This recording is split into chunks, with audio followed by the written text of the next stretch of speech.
My night shift nightmare Pt2. The handle stopped moving. For about 10 seconds, everything was silent except the rain. Then, the person spoke, but the voice came from directly behind me. "Can you let me in?" I spun around so fast I knocked over the coffee pot. Nobody there, but the voice had been inches from my ear. The phone line crackled.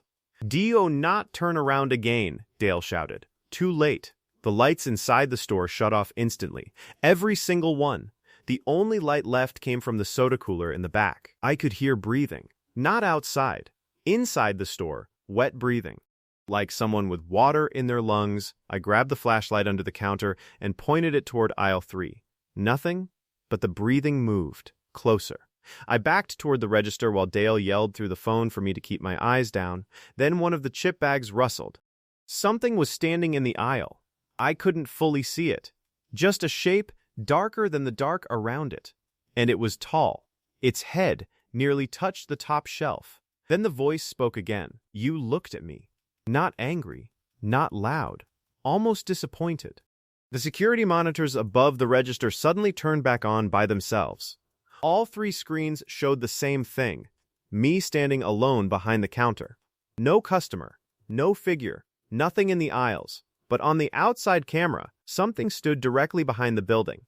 Watching the back door, 7 feet tall at least, limbs too long, head tilted sideways, and somehow, even through the grainy camera quality, I could tell it was smiling.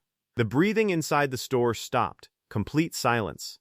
Then every freezer door in the back slammed open at once. Bang, bang, was a mayang afninitesivito. Bang, bang, bang. I ran, didn't think, didn't grab my keys, just bolted for the office. As I reached the hallway, the voice came one last time from somewhere right behind me.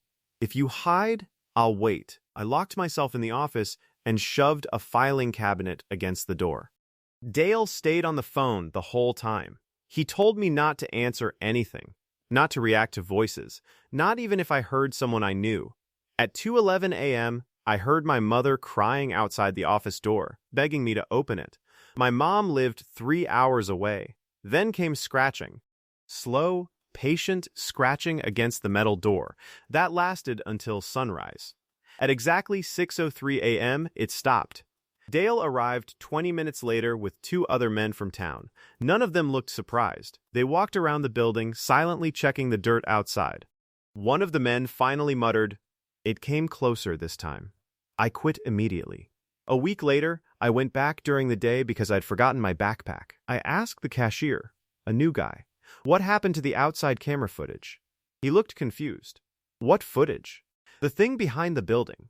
He frowned and turned the monitor toward me. The timestamp from that night was still there. The entire shift showed me completely alone. Talking on the phone, running into the office, nothing else, no person outside, no figure in the aisles, nothing. Then he paused the footage near 1:22 a.m. "Wait," he said quietly. On the screen, just before the lights shut off, I walked to the front window and smiled at something outside. Like I recognized it.